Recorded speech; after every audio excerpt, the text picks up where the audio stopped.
इस वीडियो में हम बात करेंगे कि कैसे जन्म हुआ स्कूल्स और फॉर्मल एजुकेशन का, कैसे एजुकेशन ऐसी बन गई अभी देखते हैं, और ये भी प्रेडिक्ट करेंगे कि इसका फ्यूचर क्या होने वाला है। So let's find out in recess. See, the whole point of education is survival. हर इंसान जीना चाहता है, समय के अंतिम छोर तक, अपने बच्चों, अपनी नस्लों के भीतर से ही सही। इसलिए वो हर ज़रूरी कोशिश करता है कि उसकी औलाद इस दुनिया में जीना सीख जाए। अब ये सर्वाइवल का मर्ज आज का तो है नहीं। शुरू से इंसान अपने बच्चों को अपनी ज़िंदगी का सारा कमाया हुआ ज्ञान पास ऑन करते थे। वो बात अलग है कि गूगल के आने के बाद एक्सपीरियंस की कोई खास इज्जत बची नहीं है। तो बात शुरू करते हैं प्री हिस्टोरिक पीरियड से, जब इंसान हंटर गैदरर्स हुआ करते थे। उस टाइम पे परिवार के बड़े लोग छोटों को शिकार करना सिखाते थे। पत्थरों से खेलते खेलते उन्होंने चिंगारी से खेलना शुरू कर दिया, और कब आविष्कार हो गया आग का पता ही नहीं चला। अभी आग के चलते पका पकाया खाने के बाद इंसान के दिमाग की बत्ती जल गई और आविष्कार हुआ लैंग्वेज का। हाँ, अभी लोगों को लिखने नहीं आता था पर बोलने आता था। तो अब परिवार के बुढ़े लोग मस्त आग के पास बैठ के अपनी जवानी के किस्से कहानियां सुना सुना के ज्ञान बांटा करते थे। हम बचपन भी ऐसे ही गुजारा है, हमने जिंदगी ऐसी गुजारी है। और आज भी स्टोरी टेलिंग कम्युनिकेशन का एक बहुत इंपॉर्टेंट पार्ट है। एनीवेज, फिर आज से करीब 5000 साल पहले पर्शियन गल्फ के आसपास लोगों ने लैंग्वेज को बोलते बोलते लिखना स्टार्ट कर दिया। उसके 800 साल बाद निकला एक ट्रू कैपिटलिस्ट, जिसका नाम तो पता नहीं क्या था, पर उसने जैसे ही मार्केट में एक अपॉर्चुनिटी देखी, उसने अपने स्किल को मोनेटाइज कर दिया। वो गया राजा के पास, बोला, देखो राजा जी, ये जो आप तिगड़म लगा के राज कर रहे हो ना, सब समझता है मेरे को, लेकिन ऐसे काम नहीं बनेगा। वो पड़ोसी राजा ने आपसे बढ़िया माहौल सेट कर रखा है, ऐसा करो, आप मेरे को पैसा दो और मैं आपके लौंडों को सिखा दूंगा। ऐसे हमें मिला दुनिया का पहला फॉर्मल टीचर, पहला फॉर्मल स्टूडेंट और पहला स्कूल। पर झूठी बातें सहन कहाँ और कैपिटलिस्ट्स को चैन कहाँ। उन्होंने करना शुरू कर दिया बिजनेस एक्सपेंड। तो अब राजा के खास खास अमीर दोस्तों के लौंडे भी पढ़ने लगे एडमिनिस्ट्रेशन और लॉ, महान्याय शास्त्र। हाँ वही। और आम जनता में से इन्होंने कुछ इंटर्न्स रख लिए, जिनको स्क्राइब्स बनाना सिखा दिया। अब आप सोचेंगे ये भेदभाव क्यों? Because Absolute power corrupts absolutely. अभी इजिप्ट के पास मेसोपोटामिया में भी सेम ही सीन बन गया था। वहाँ मार्केट में मेडिसिन और एस्ट्रोलॉजी के कोर्सेज भी आ गए थे, पर सोसाइटी में अपर क्लास में स्क्राइब परस्यू करने का इतना क्रेज था जितना कि आज इंडियन मिडिल क्लास में इंजीनियरिंग का है। उस टाइम भी सेम ही मेथड यूज होता था। होली पे नशा करके रब्बी ने चरस फूका। रट्टा। फर्क बस इतना है कि उनकी जॉब लग जाती थी। कुछ साल और बीतते हैं और अब इंडिया में वैदिक एजुकेशन शुरू हो चुकी है। इस टाइम पे प्राथमिक शिक्षा बोले तो एलिमेंट्री एजुकेशन घर पे हो रही थी, और सेकेंडरी एजुकेशन बोर्डिंग स्कूल में, जहाँ प्रेयर्स, फिलॉसफी, मोरालिटी और लॉ जैसे सब्जेक्ट सिखाए जाते थे। सेकेंडरी एजुकेशन स्टार्ट करने से पहले स्टूडेंट्स को एक रिचुअल फॉलो करना रहता था, जिसको उपनयना बोलते थे, जिसमें ऐसा स्टूडेंट की बॉडी पे धागा बांधते थे, और ब्रह्मचर्य बोले तो सिंपल खाना, सिंपल कपड़े और नो फीमेल्स प्रैक्टिस करने बोलते थे। Well that's good. फिर पढ़ने के लिए स्टूडेंट्स को घर छोड़ के अपने गुरु के आश्रम में जाना रहता था, जहाँ पे गुरु मस्त फ्री में ज्ञान देता था और बदले में शिष्यों से घर का झाड़ू पोछा बर्तन करवाता था।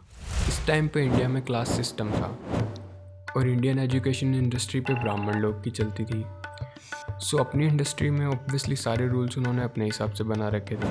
For example, there were 4 classes of people, और सबके लिए उपनयन रिचुअल, जो सेकेंडरी एजुकेशन के लिए कंपलसरी था, उसको करने की अलग अलग एज फिक्स थी।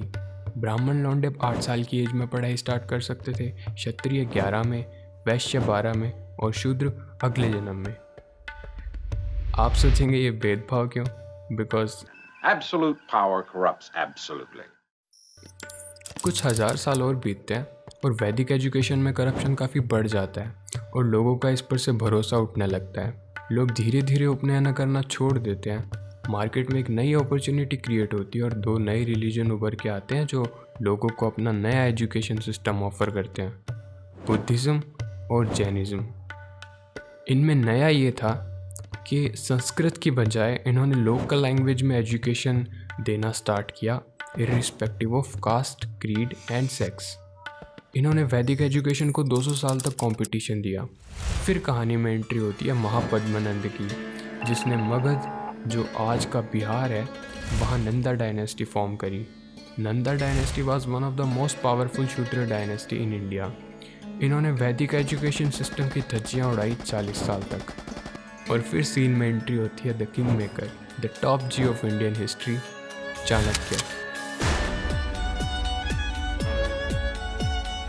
उसने सबसे पहले नंदा डायनेस्टी को लपेटा, चंद्रगुप्त मौर्य को गद्दी पे बैठाया और पहले से दुगनी तेजी से वैदिक एजुकेशन सिस्टम की धज्जियाँ उड़ानी शुरू कर दी और एजुकेशन का लिबरलाइजेशन, बोले तो उदारीकरण शुरू कर दिया। थ्रू आउट इंडियन हिस्ट्री अगर लिस्ट बनाई जाए तो Chanakya was one of those people जिन्होंने इंडियन एजुकेशन को मेजरली इम्पैक्ट करा। उस चेंज के 800 साल बाद अभी इंडिया में वल्लभी और नालंदा जैसी यूनिवर्सिटीज़ खुल चुकी है, जहां science, mathematics, astronomy, philosophy, arts, botany, military science, medicine और सिविल इंजीनियरिंग के बारे में पढ़ाई होती है। नालंदा में अभी कई हज़ार टीचर्स फ्री ऑफ कॉस्ट पढ़ा रहे हैं और यूनिवर्सिटी के सारे एक्सपेंसेस आसपास के 100 गांव मिल के मैनेज कर रहे हैं। ये वो टाइम है जब आर्यभट्टा, जिसके बारे में हम आज भी ब्रैग करते हैं, उसने शून्य की खोज करी थी। कुछ 500 साल तक सब मलाई की तरह, सॉरी नो फीमेल्स, मक्खन की तरह स्मूथ चलता है और इसके बाद शुरू होते हैं इंडिया में मुस्लिम इन्वेजन्स। धीरे धीरे इंडिया के काफ़ी सारे पार्ट्स को मुस्लिम रूलर्स ऑक्यूपाई कर लेते हैं। मुस्लिम एजुकेशन सिस्टम भी चाणक्य और महापद्मनंद से पहले के वैदिक एजुकेशन सिस्टम से काफ़ी सिमिलर थी। जो फ़र्क था वो ये कि नंबर 1, एजुकेशन डेमोक्रेटाइज थी। The reason why it was democratise because एक ऐसी कंट्री जिसमें अलग अलग रिलीजन्स, बिलीफ सिस्टम्स और आइडियोलॉजीज एग्जिस्ट करती है और मेजॉरिटी लोग रूलर के रिलीजन को फॉलो नहीं करते, ऐसी जगह पे रूल करने के लिए कोई भी समझदार रूलर को एग्जिस्टेंस को यानी डेमोक्रेसी को ही चुनेगा। Second difference was Muslim education के टाइम पे सारी बुक्स पर्शियन लैंग्वेज में थी और उन बुक्स में मुस्लिम कल्चर से रिलेटेड रेफरेंसेस रहते थे। इसका पर्पज़ ये था कि सभी रिलीजन्स के लोग अपने अपने डिफरेंट कल्चर से थोड़ा थोड़ा कॉम्प्रोमाइज़ करके एक नियो कल्चर बनाएं जो कि यूनिफाइड हो, ताकि रूलर्स अपना किंगडम सस्टेन कर पाएँ। Because Absolute power corrupts absolutely. अभी इधर मुस्लिम रूलर्स ने फील्डिंग बिठाई रखी होती है, तभी आता है एक मेहमान जिस पे किसी को शक नहीं था। रोनाल्डो के देश से समंदर में भटकते भटकते भारत आया पहला यूरोपियन, वास्को द गामा। और फिर एक के बाद एक यूरोपियंस मधुमक्खियों की तरह आते हैं और अपना छत्ता बना लेते हैं भारत में। बढ़ती यूरोपियन कंपनीज के साथ बढ़ती है वर्कर्स की डिमांड और इंडिया में एंट्री होती है थॉमस मैकॉलेजी की, जिसे बनाने के लिए बोला जाता है एक नया education system. And he is like, बन जाएगा। उसने बोला एजुकेशन का मीडियम इंग्लिश रखो और इनको वेस्टर्न कल्चर और वेस्टर्न लिटरेचर सिखाओ ताकि ये इन्फ्लुएंस हो सके। सबको एजुकेट करने की ज़रूरत नहीं है, अपर क्लास को सिखा के काम पे लगा दो और बाकियों को अपर क्लास खुद मैनेज कर लेगा और लोग इनको देख के खुद ही इंग्लिश सीखना शुरू कर देंगे। बिकॉज ऑफ कोर्स जो अमीर लोग करते हैं वो कूल होता है साइकोलॉजिकली। स्कूल में हर 40 मिनट के पीरियड के बाद बच्चे स्विच के जैसा ऑन ऑफ होनी चाहिए, फिजिक्स, केमिस्ट्री, मैथ्स। अच्छा, खुद के लिए सही गलत डिसाइड करने वाले नहीं चाहिए, तो उनको एग्ज़ाम्स में ये मत पूछो कि अलेक्जेंडर ने सही किया गलत किया वगैरह वगैरह। उनको ये पूछो कि अलेक्जेंडर का जन्म कब हुआ था। प्रिया, आज आपका सवाल है, 4th जनरेशन में किस चीज का आविष्कार हुआ था? सर, 4th जनरेशन में माइक्रो प्रोसेसर का आविष्कार हुआ था। उनको स्कूल में कितनी इज्जत मिलेगी ये हम डिसाइड करेंगे। ए ग्रेड वाले को फुल इज्जत और बाकियों को और कुछ 2-4 बातें और ये कर लो फिर काम बन जाएगा। फाइनली 47 में ब्रिटिशर्स को चुतड़ों पर लाद दे के भगाया जाता है और देश की गाड़ी चल पड़ती है कॉलोनाइजेशन के कारण बिगड़े हालातों को फिर से संभालने की ओर। शुरुआती दौर में सरकार का मेन फोकस था कि जो इंग्लिश स्पीकिंग इंटेलेक्चुअल्स हैं उनको बाकी लोगों के साथ कोलैबोरेट करवाया जाए ताकि काम करने वाले लोगों की संख्या बढ़े, जिससे टैक्स देने वालों की संख्या बढ़े, कंट्री की GDP बढ़े और लीडर को मिले पावर। इसी चक्कर में इंडिपेंडेंस से अब तक मेनली 4 एजुकेशन पॉलिसीज़ को लाया गया है।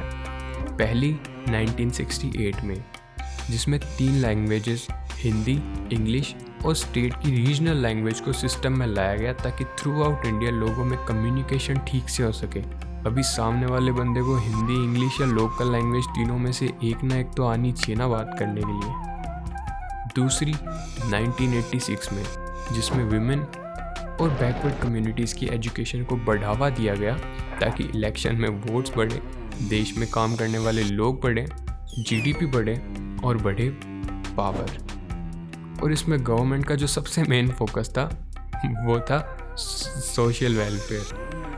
तीसरी 1992 में, इस पॉलिसी को लाने का मेन रीज़न था 1991 में हुआ इंडियन मार्केट्स का ग्लोबलाइजेशन।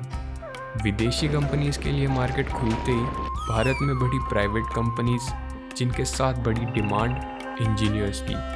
इसलिए 1992 में पिछली वाली एजुकेशन पॉलिसी को मॉडिफाई करा गया और इंजीनियरिंग और आर्किटेक्चर में एडमिशन के लिए 3 नए एंट्रेंस एग्ज़ाम लाए गए, JEE, AIEEE और SLEEE। हालांकि जो डिमांड इंजीनियर्स की बढ़ी थी वो कब की भर गई।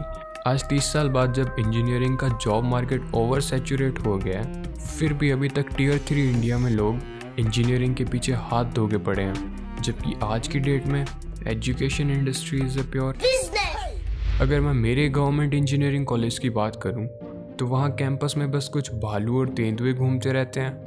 इंफ्रास्ट्रक्चर, फेस्ट्स और वाईफाई के नाम पे स्कैम होते हैं। प्रोफेसर ये बताते हैं कि मार्कर से कोरोना कैसे ठीक किया जा सकता है। वाइस चांसलर रंगे हाथों रिश्वत लेते पकड़ा जाता है और टीचर स्टूडेंट्स को ब्लैकमेल करके मोलेस्ट करते हुए पकड़े जाते हैं। बस अभी इतना ही सामने है। फिर आती है लेटेस्ट एजुकेशन पॉलिसी 2020। अब एक सिस्टमेटिक रिफॉर्म, शिक्षा का इंटेंट और कंटेंट दोनों को ट्रांसफॉर्म करने का प्रयास है। फाइनली 4000 साल पुराने मेमोराइजेशन मेथड को पीछे छोड़ experimental, discussion and analysis based policy जो रिसर्च मेथडोलॉजी यूज़ करके कॉग्निटिव डेवलपमेंट करने की बात करती है, जो कि 2026 तक इम्प्लीमेंट की जानी है। ऑन पेपर ये एजुकेशन पॉलिसी आने वाले भारत के लिए उम्मीद की नई किरण है। अब देखना ये होगा कि करप्शन के बादलों में से अपना रास्ता बनाते हुए ये नए पौधों तक कितना पहुंच पाएगी। That's a big question mark. गुरुर ब्रह्मा गुरुर विष्णु गुरुर्देवो महेश्वराय गुरुर साक्षात परम ब्रह्म तस्मै श्री गुरुवे नमः। ये वर्ष है महर्षि व्यास द्वारा लिखित स्कंद पुराण का। That says guru is a creator, preserver and destroyer. He is the highest source of light. I bow to that guru alone. लेकिन ये लिखा गया था तकरीबन 1200 साल पहले, उस समय जब नालंदा जैसी यूनिवर्सिटीज़ इंडिया में थी, जिसमें 1000 से ज़्यादा टीचर्स फ्री में पढ़ा रहे थे, आर्यभट्टा जैसे स्टूडेंट्स प्रोड्यूस कर रहे थे। क्या आपको लगता है कि आज जब एजुकेशन एक बिजनेस बन चुकी है, जब सिर्फ रिटेलर से मिलने वाले कमीशन के चलते स्कूल 2 ड्रेसेस मंगवाते हैं, जो कि स्कूल्स में पैसे कमाने के 70 तरीकों में से एक है, अभी भी व्यास का ये वर्स रेलेवेंट है? किसी भी देश के फ्यूचर को इम्पैक्ट करती है वहाँ की गवर्नमेंट की स्कीम्स, पॉलिसीज़ और इन्वेस्टमेंट्स। और अगर मैं जाऊँ www.myschemes.gov.in पर, जो कि गवर्नमेंट ऑफ इंडिया का पोर्टल है जहाँ पे हमें सारी गवर्नमेंट स्कीम्स मिलती है, और अगर मैं यूथ से रिलेटेड स्कीम्स को स्टडी करूँ तो मुझे मिलती है ये कुछ मस्त मज़ेदार चीज़ें। इन सब का निचोड़ निकाला जाए तो देखो, सरकार को पता है कि इंडिया का 50% एक्सपोर्ट तो छोटे और मीडियम साइज़ के धंधे ही करते हैं, और देश में बेरोजगारी भी एक बड़ा मुद्दा है।